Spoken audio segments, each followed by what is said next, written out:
I started the Real Mental podcast because it bugs me when film and TV miss the mark about how mental health gets portrayed. Real Mental is a podcast where a film-loving psychiatrist, that's me, talks to directors, writers, actors, and critics to help people figure out their life by getting to the truth about mental health in the movies. Welcome, Trevor Morris, to the Real Mental podcast. Hi, thank you. It's a pleasure to be here. Yeah, I'm very excited to talk to you about your film because I'm always interested in the intersection of cinema and psychology, and your film is so much on that brand. So I thought, wow, we got to talk to him. So I wanted to first ask you, you are a composer by trade, right? You're in the music business, and you've obviously worked for a lot of films, you've won awards. What made you decide to turn to directing? You know, it was kind of a perfect storm of a few things. You know, COVID, and then there was a writer strike in Hollywood. And I'm a kind of a creative person, and I needed a new outlet. So I actually wrote an entire movie, an animated kids feature, because I have young kids, and put that away and fell in love with screenwriting. And then when it came time to write Butterfly came out of a very kind of dark time in my life. I was in a very bad place, you know, just mentally, spiritually. And it started off with this idea of, okay, what's a good memory to start from? Like, let's start at the beginning. And my earliest, fondest memory is sitting in my grandmother's lap, her playing Puff the Magic Dragon on the piano to me. And that became the birth of the screenplay. And then I'm like, well, I'm probably the right guy to direct it, even though I know nothing about directing. So I kind of went to quote unquote directing school, and that led me down this path. That's so interesting. So obviously there's a very strong mental health theme in this film. Why was that an important theme for you to bring forward in this particular moment? I think, you know, in exploring this movie, which is not autobiographical, but it's very personal, it's the way I describe it to me. I think that, you know, certainly for me and a lot of other artists that I talked to, when I grew up, we didn't have terms like neurodivergency or on the spectrum or even ADHD, I don't think. You know, when I was a kid, they called you different. If you're lucky, like I was, because I could play music, they called me special. But either way, it was a nomenclature attached to that meant you don't fit in the same box as everybody else. We're gonna put you over here for a while. And that, you know, at that age especially, it kind of sticks with you. You know, it sort of imprints itself upon you.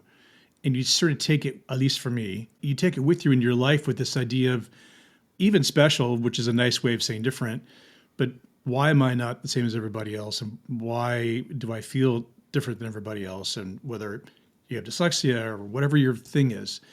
And it's just sort of the way it was when I grew up. And the awareness is much, much more wide open now, which is great.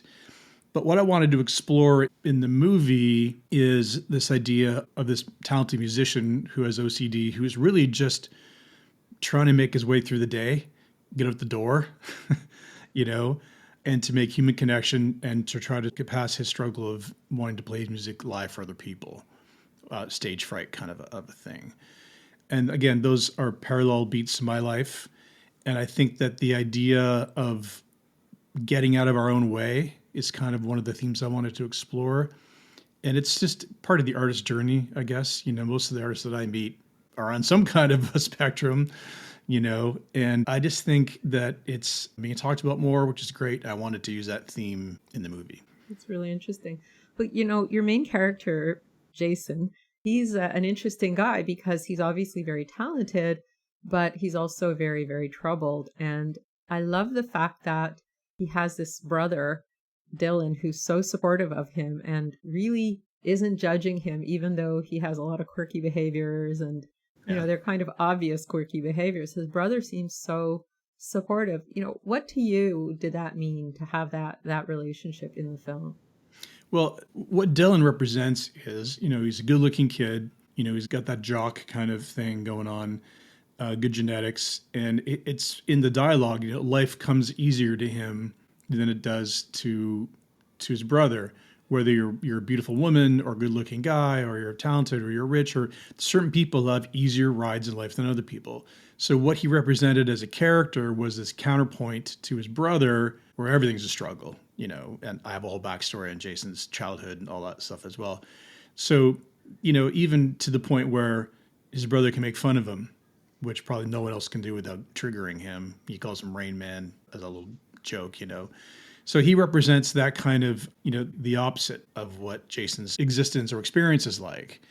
And then at the end, we have a great moment where, I secretly believe that Dylan admires his brother and thinks that even though Dylan recognizes he's a good looking kid, that he's a dime a dozen, that his brother's the more special one. And he has this speech where he talks about, how special he is and that kind of mutual admiration. So it's kind of, Dylan is, I don't have a brother, but Dylan is a person in my life where, someone who just looked the part, was the part, very athletic, got all the girls, all that stuff.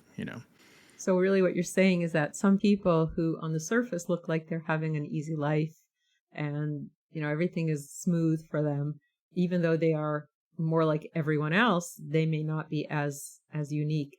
And that the things that make Jason struggle are also the things that make him better or different or, I don't want to say superior, but special, but not in the way like special classes, but special in the way like exemplary. Yeah, I think, one of the things we're exploring is that what we see, or at least what we're told as children, certainly our deficiencies, what they do is they shoulder you into your strengths and make you really good at other things. So the thing that, makes you different becomes your superpower if you learn how to embrace it, and don't look at it as a flaw. If you're dyslexic, then you probably are stronger. It's like if you took one of your senses away, the other ones get heightened. It's that kind of a thing. But I do think that Dylan, views himself as not special, just happens to be a party guy and good looking guy and play sports, but he actually admires his brother. Which is really nice. Yeah. So for Jason, he's dealing with a traumatic experience of, when he was a child and he was trying to perform and he got completely shut down, and that probably stayed with him. Well, because he keeps having flashbacks of it. So it sounds like it did stay with him. And he really wants to play, but he's really stymied from playing with others. So you're talking about a healing journey. What was Jason's healing journey to go from, I can't do this to here I am performing? Like, how did you see his healing journey? Yeah, I mean, obviously we're short films, so, and I'm longer for short films. I'm 33 minutes or something. Yeah. So how did we show that? My therapist, spiritual counselor, I stole his line. He knows this. He was at my premiere, which is that real change only happens when the pain of staying the same gets bad enough. And I do believe that to be true. So, my filmmaking hero, Christopher Nolan, said famously that to write a short film with a beginning, a middle, and an end is actually more difficult than a feature with the time you have. And I think we accomplished that. And what we're showing is a guy who, is in his own way. He meets the girl, they get together, it's going pretty well. Like we're feeling this might actually work out. And of course he gets in his own way and steps on his own foot and it all falls apart. That was the moment for him when he just decided that the pain of being me is too great.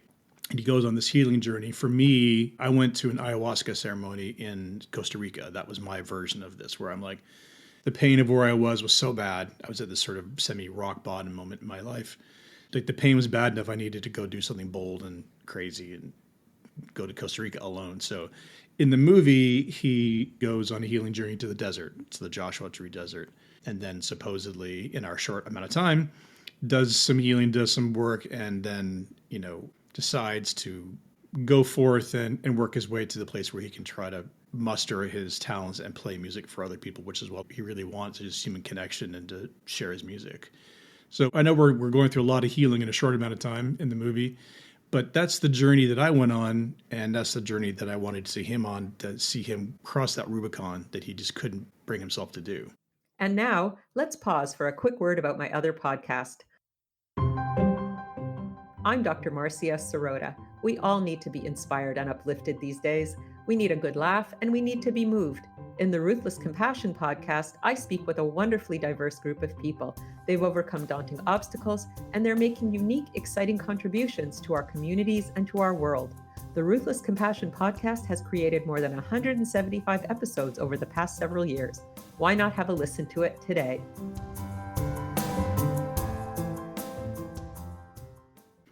There's a lot of films out there that show mental illness, and they show it with, more tragic outcomes, more sensational and upsetting endings, right? Where the mental illness is just, it's the undoing of the person. And you chose a happy ending, right? I'm not going to say exactly what happened, but it was a more positive, more upbeat ending. Mhm. Was that an important thing for you to have in your film?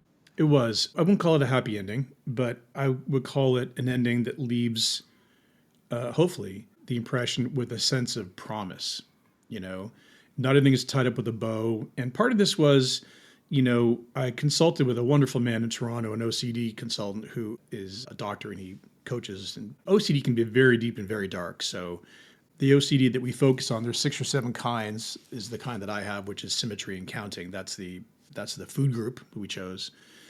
And I asked Josh, I said, so do people ever actually, like, people who are really deeply in the OCD thing, do they ever get past it or get healed from it? He said, yeah, some do. Most people just learn to live with it as a passenger in their life and not let it take over them like a disability, so to speak.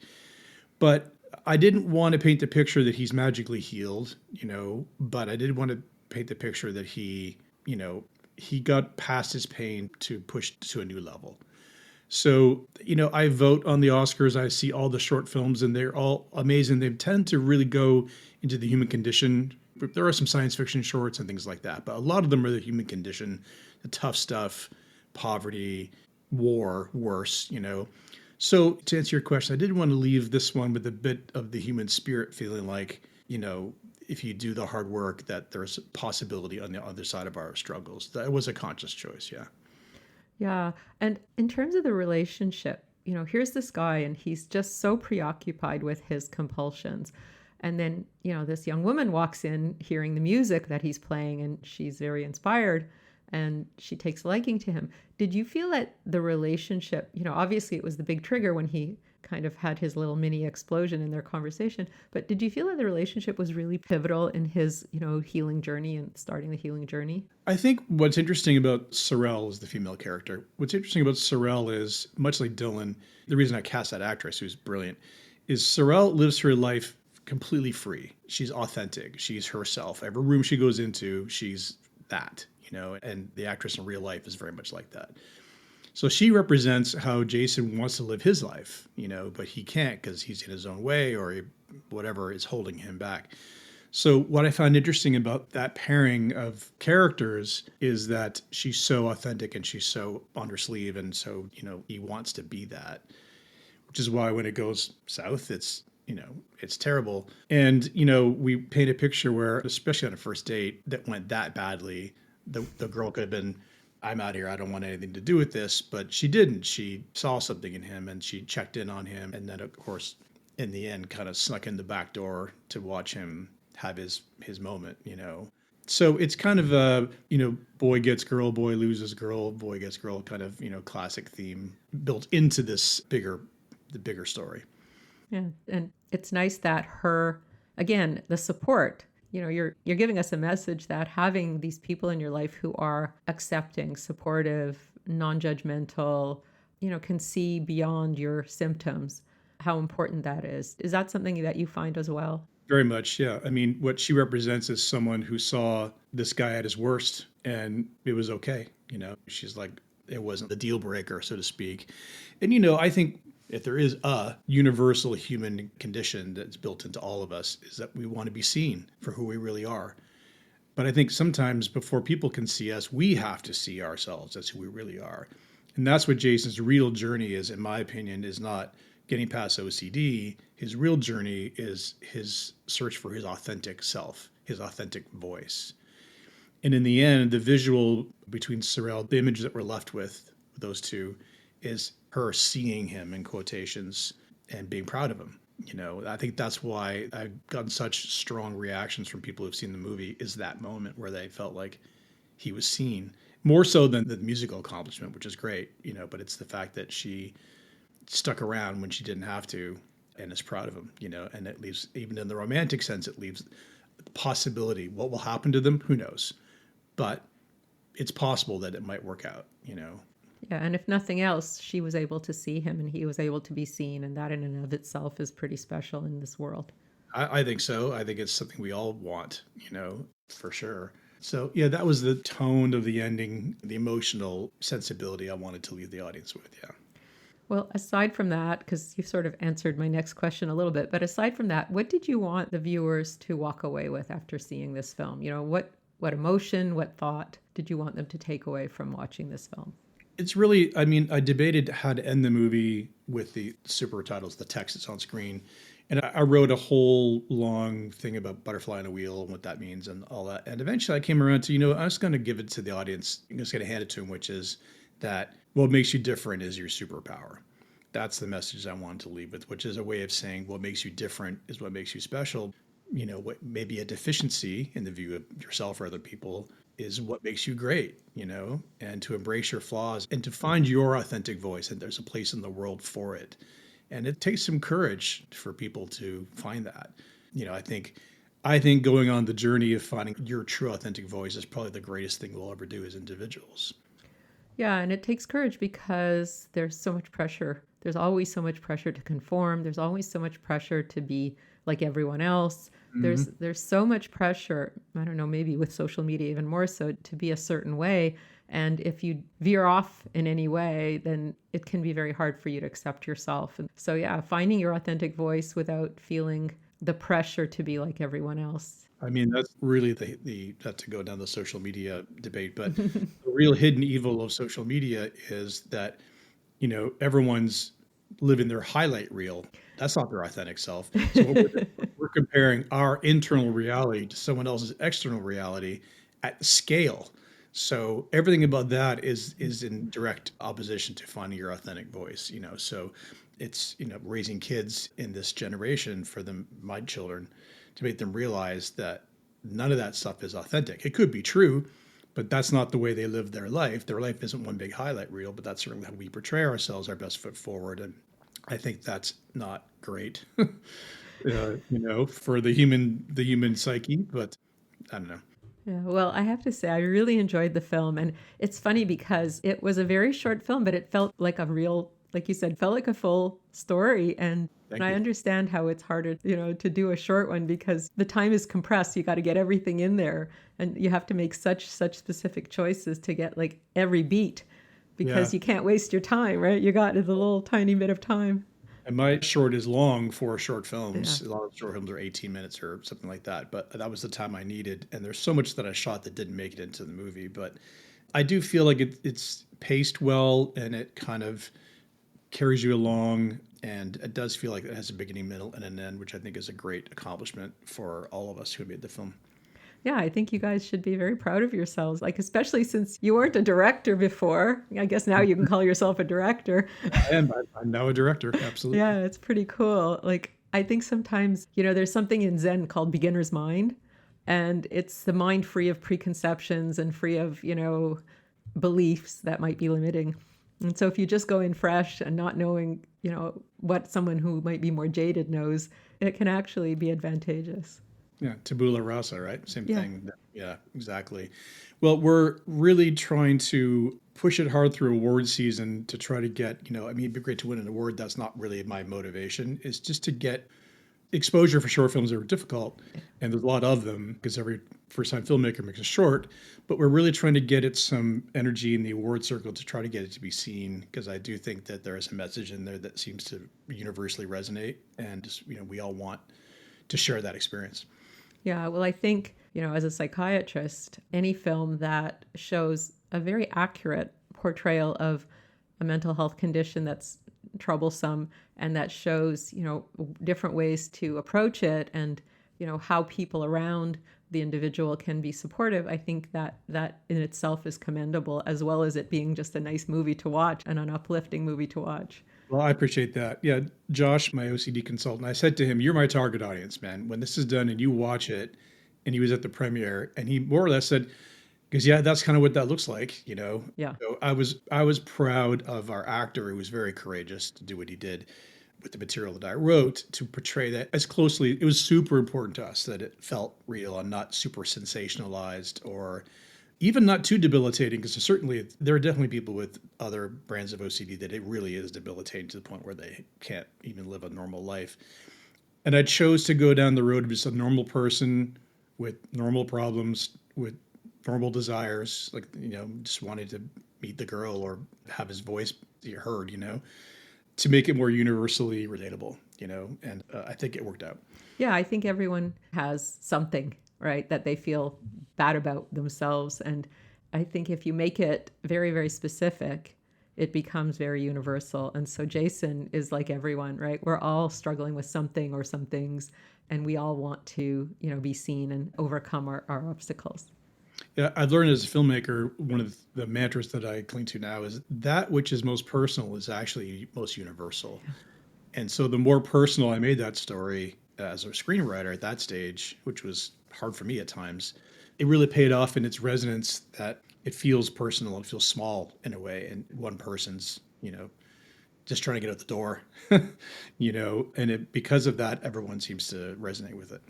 Well, I think that in art, the more courage you can put into it, the better the payoff, right? Yeah. Not easy, but worth it.